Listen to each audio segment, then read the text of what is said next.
Welcome back. 2007 Nissan Maxima. Got a couple ABS codes, C1102, C1124. 1102 is the left rear ABS sensor fault, ABS wheel sensor fault. 1124 is a left rear actuator fault. This particular car has a technical service bulletin on the rear hubs, or corrosion can cause problems. The owner of this car replaced all four wheel sensors. Don't know why, but they did. And overwhelmingly, that C1124 points to the ABS controller being bad, the hydraulic control unit for this. So we're gonna just dig through this and see what we can find, see if we can straighten it out. So I'm looking at two codes here in the ABS system. C1124, left rear inlet solenoid circuit fail, and C1102, left rear wheel sensor circuit open short. The C1124, overwhelmingly, when I looked this up, is an actuator problem which is built into the ABS hydraulic control unit. It's not a separate actuator. We're going to do some testing here, look at this circuit, see if we can determine whether it's a wiring issue or we actually have a problem with this ABS unit. So I got to get underneath. This is the rear left wheel, and you can see up there, I think that's probably the reason for our first code, rear wheel sensor issue that we have. The code is C, I think it's 1102. You see the bolt is gone. Somebody siliconed that in there.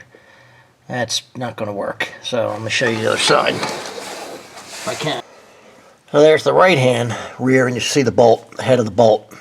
That's what's supposed to be on the left hand side, but it's not. So that's going to be the first problem and the reason for the first code. So I'm going to have to pull that apart. I'm guessing somebody broke that bolt off in the knuckle, aluminum knuckle, and that's how they fixed it. Siliconed it in there, which is obviously not going to work. So in order to fix this, I've got to break this steering knuckle, everything off of it, and hopefully not completely everything. These two control arms, those trailing arms, this ball joint, take the rotor, take the caliper off.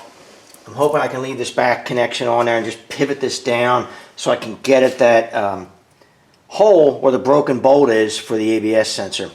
I don't know how much time that's going to take, but we're just going to go through it and tear it apart basically. So you didn't get to see that. That was 20 minutes of fighting that cotter pin for the upper ball joint.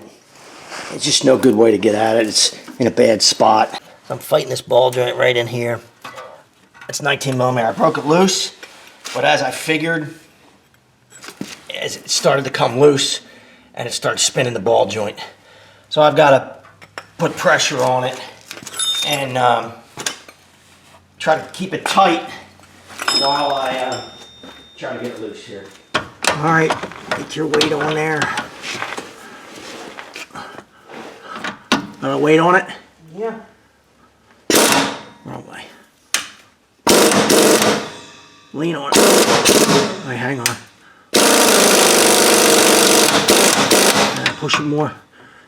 You put it more. All right, so you had to push down pretty good. Hold it.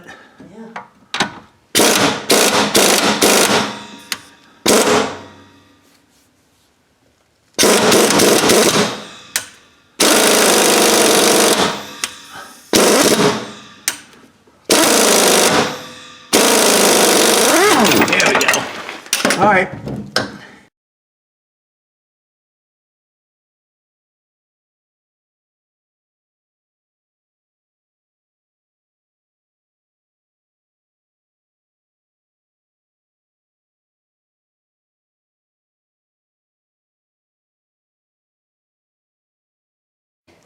So the question is, when I get this off of here, I think I can drop it down enough without unhooking the parking brake cable, I think, and I should be able to get at that.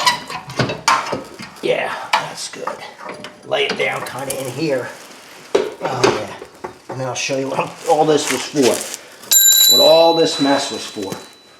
I'm taking just a real sharp chisel, which I'm now going to have to sharpen again, and kind of peeled all the epoxy out of there. You can see there's the end of the bolt when it broke off.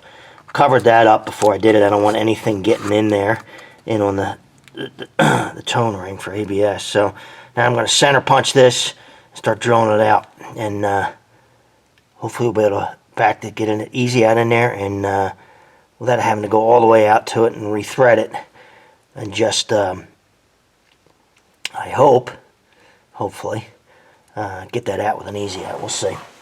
Okay, you can see the pilot hole. I've got the pilot initial hole drilled at, center punched it, drilled the initial hole. I'm just going to go bigger now and get to the size. I want to try to get the easy out in there and see if we can break this loose. Well, it's a couple hours later now, and that's how long it took me between getting it apart and figuring out what I need to do with it. I tried to get this broken off bolt right here out, but I could drill it.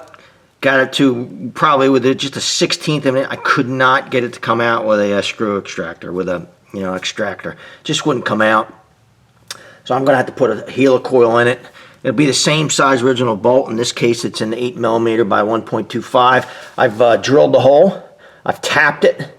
Now I'm gonna put the helicoil in it. Hopefully that will go well, and then we can put everything back together and get back to really what we started with, which is try to figure out why we're getting a code on this ABS sensor. But the reality is, I've been running into this, recently a lot. Just poor workmanship, where something's not done correctly. I don't know whether or not the code, the C1102 code for this ABS sensor, is caused by the fact that the bolt broke and they didn't fix it correctly. So without fixing it, I just can't tell whether or not it's causing the issue, and so it has to be fixed.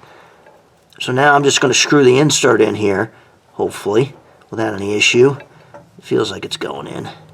Let's check it. Yeah, it's going in. And we're going to put that down into the hole. You want to put it in, and the instructions are right on it for the helicoil, to about till it's flush, and then you're going to go to quarter to half a turn more so the threads are not sticking up at all of the helicoil insert. So that's flush, so I'm going to go just a little more. Make sure it's down under there. So now the top edge of that insert is below the metal, and it's just got a hopefully you can see this. I'll put this where you can see it. So it's got a groove in this tool, and that fits in that tang, and that's how you turn it in. It does work. They work very well. They're not cheap, but they work. So now I should be able to push this down in there so it's not in the groove, and break that off. You got to break that tang off. So let's see if I can get it to break off. I think it just broke off. Can't see. Let me look. Hard to see. It's definitely, yeah, I think it broke. So fortunately, I have a very thin magnet here. There it is. So now we're ready to put this back together. I probably won't show you all that, but I'll try to show you bits and pieces of it, just hooking everything back up, putting everything back. I had this covered up so I didn't get anything inside the hub. So I didn't want anything in there. I'll make sure I clean that out with an air hose. But right now, it's ready to go. So as I said before, I didn't lose anything. It took me a couple of hours to get this apart, and then try to get the bolt out. Couldn't get the bolt out. I had to do a helicoil in it. But as I said before, if it's not fixed correctly, you can't tell whether or not that's what's causing the issue. So here's the sensor, and you can see underneath the sensor, it's not flush. There's epoxy underneath it on top of it. I'm going to clean that off, get that stuff out of there, and then bolt it all back together, and we'll see if it fixes the code or we have another issue. But we'll go from there. One thing I almost forgot to mention, so I haven't tightened any of these up yet. It's got to be at ride height. You want it at ride height. So I'm going to put the jack under it, basically, and pick it up so it's just coming off of this jack stand. Just sitting on it, so it's got the full weight of the car on it, basically at ride height. And then I'm going to torque all these these two, the ball joint, the shock mount, two front control arms, and this rear mount for the coil spring and the arm in the back. But I want it at ride height. You need to have a ride height, otherwise you'll tear your bushings up. If you let the suspension in full drop and tighten them up, you're going to tear your bushings up. You don't want to do that. Well, that's it. I spent about 3 hours taking that knuckle apart, putting a helicoil in the knuckle, and cleaning up and fixing the bolt where the ABS sensor mounts. It's fixed now. It's back together.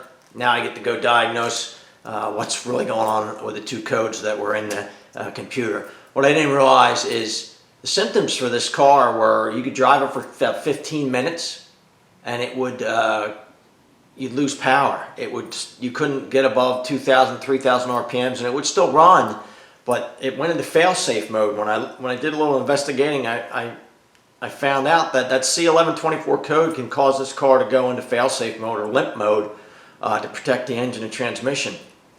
I didn't know that, but obviously I know that now. So that's the symptom. If you have a problem where you're losing power and have no power, it doesn't die, but it's just you have no power basically, and you can't rev it up or anything going down the road, and you have an ABS light, you should get those codes pulled, because that can force a limp mode on this car and cause that problem.